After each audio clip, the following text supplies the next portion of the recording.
हम लोग केमिस्ट्री में आज पढ़ेंगे लवण। लवण बोले तो लवण का मतलब क्या होता है? नमक।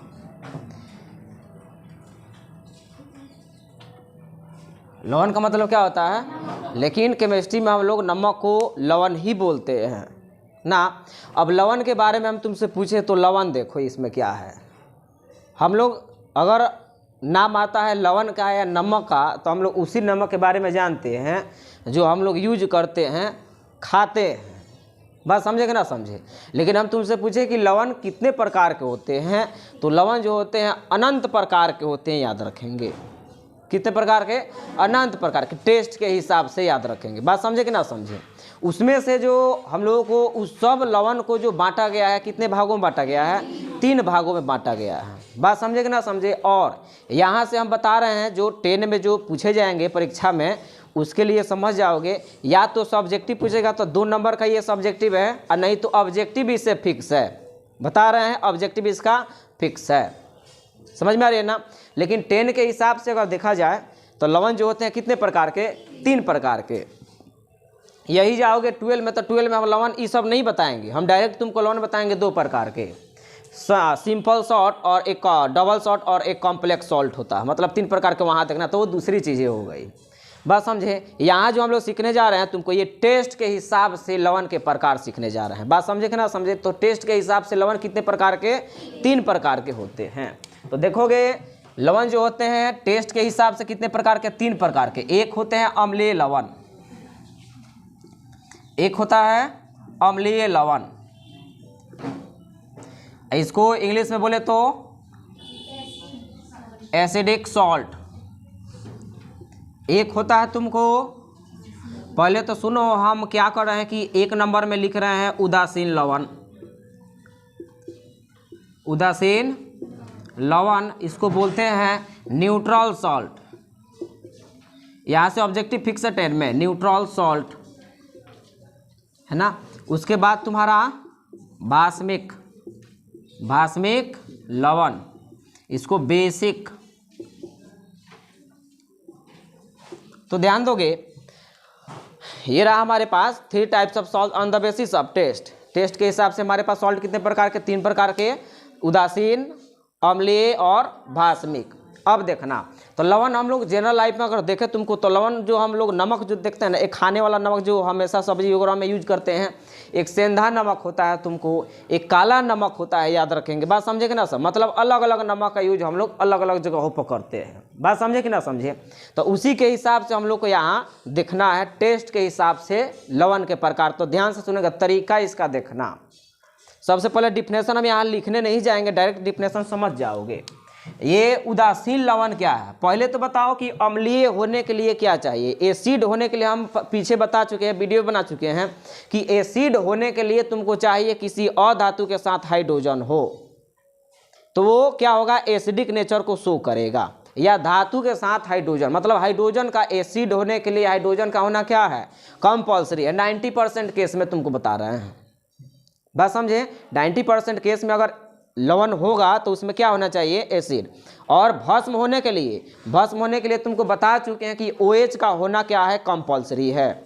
ध्यान से सुनो, अम्लीय कब होगा? जब किसी कंपाउंड में हाइड्रोजन हो जाए। भास्मिक कब होगा? जब जिसमें OH दिख जाए। और उदासीन कब होगा? ना हाइड्रोजन हो और ना ही OH हो। तो ना हाइड्रोजन होगा और ना ही OH होगा तो ये कैसा हो जाएंगे? उदासीन हो जाएंगे। अगर उसमें हाइड्रोजन आ जाता है तुमको तो अम्लीय हो जाएंगे, अगर OH आ जाएगा तो भास्मिक आ जाएंगे। तो परिभाषा सुनोगे है ना, यहाँ बोलोगे तुम कैसे कि वह लवण जिसमें विस्थापनशील हाइड्रोजन हो। और विस्थापनशील यहाँ डिस्प्लेसिव का मतलब क्या हुआ? विस्थापनशील का मतलब ये हुआ कि पानी में डालने पर वहाँ से H क्या हो जाए? निकल जाए। तो H निकल जाएगा तो आर्हेनियस के अनुसार क्या हो गए? वो अम्ल हो गया। बात समझ में है ना? तो जिसमें विस्थापनशील हाइड्रोजन हो उसको हम लोग क्या बोलते हैं? सॉरी रुक जाओगे। जिसमें विस्थापनशील हाइड्रोजन और OH नहीं हो तो उसको क्या बोलेंगे? उदासीन लवण। जैसे हम तुमसे पूछे NaCl, KCl है ना, MgCl2, CaCl2। देखो तो ये सभी लवण है, लेकिन लवण है ना ही इसमें हाइड्रोजन है और ना ही OH है, तो ना ही हाइड्रोजन है और ना ही OH है, तो ये लवण कैसा हो गया? उदासीन हो गया। और याद रखेंगे ये उदासीन, हम किस उदासीन का बात बता रहे हैं? तो हम तब का बात बता रहे हैं जब इसको पानी में घोला गया है। ये इंपॉर्टेंट कंसेप्ट है, ध्यान से सुनेंगे। ऐसा नहीं कि तुम नमक के पॉकेट ले लिया और उसमें pH स्केल डाल दिए तो बता देगा कि 7 pH स्केल है। बात समझे? जैसा कि हम बताए हैं कि नमक का कोई pH मान बोलेगा तो नमक का pH मान नहीं होता ही नहीं है।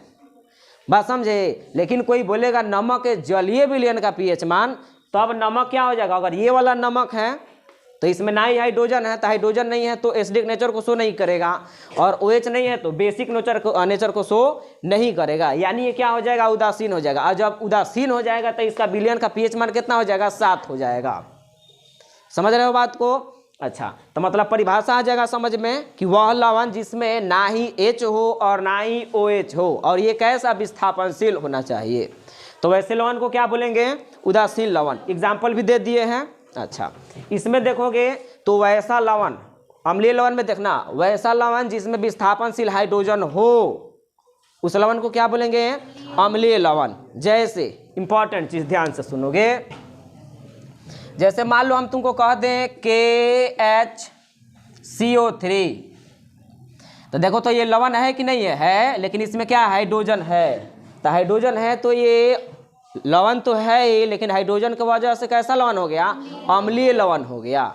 उसके बाद मान लो तुमसे हम कह दें कि CaHSO4 का ट्वाइस, ये भी लवण है, लेकिन हाइड्रोजन की वजह से कैसा लवण हो गया? ये अम्लीय लवण हो गया।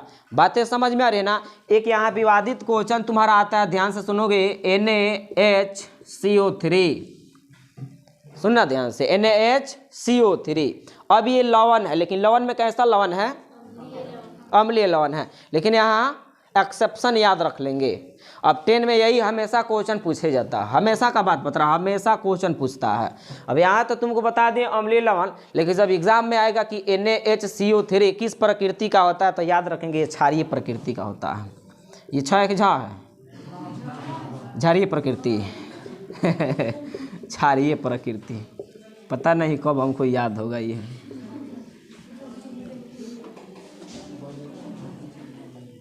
बात समझे कि ना समझे?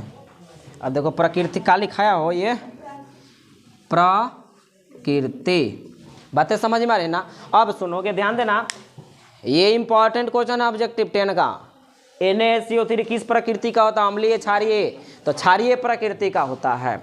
अब सुनो, इसका डिफिनेशन सुनोगे, भास्मिक तो वैसा लवण जिसमें विस्थापनशील क्या हो?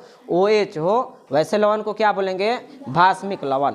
लवण भी होना चाहिए, लेकिन कैसा होना चाहिए? भास्मिक। भास्मिक का मतलब टेस्ट में कैसा होना चाहिए? कड़वा होना चाहिए। अम्लीय लवण तो होगा ही, नमकीन तो होगा ही, लेकिन प्लस में उसमें क्या होगा? एसिडिक नेचर का होगा। बात बुझे कि ना बुझे?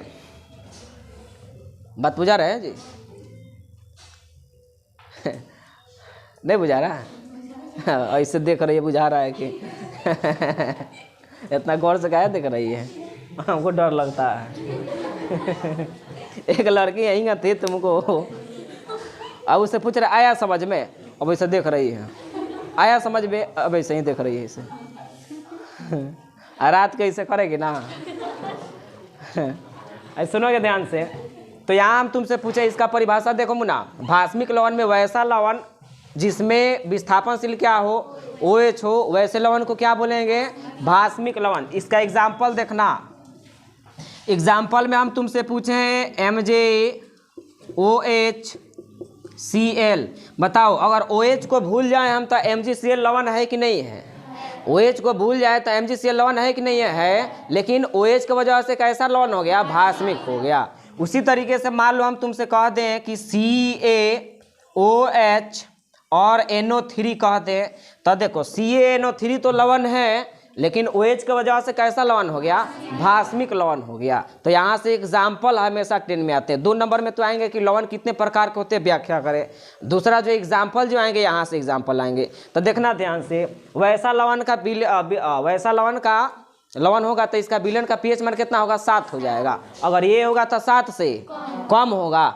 इस लवण का पीएच मान 7 से अधिक हो जाएंगे। बात समझे कि ना समझे, इसको नोट करें। तब तक के लिए हम लोग मिलते हैं। जय हिंद, जय भारत।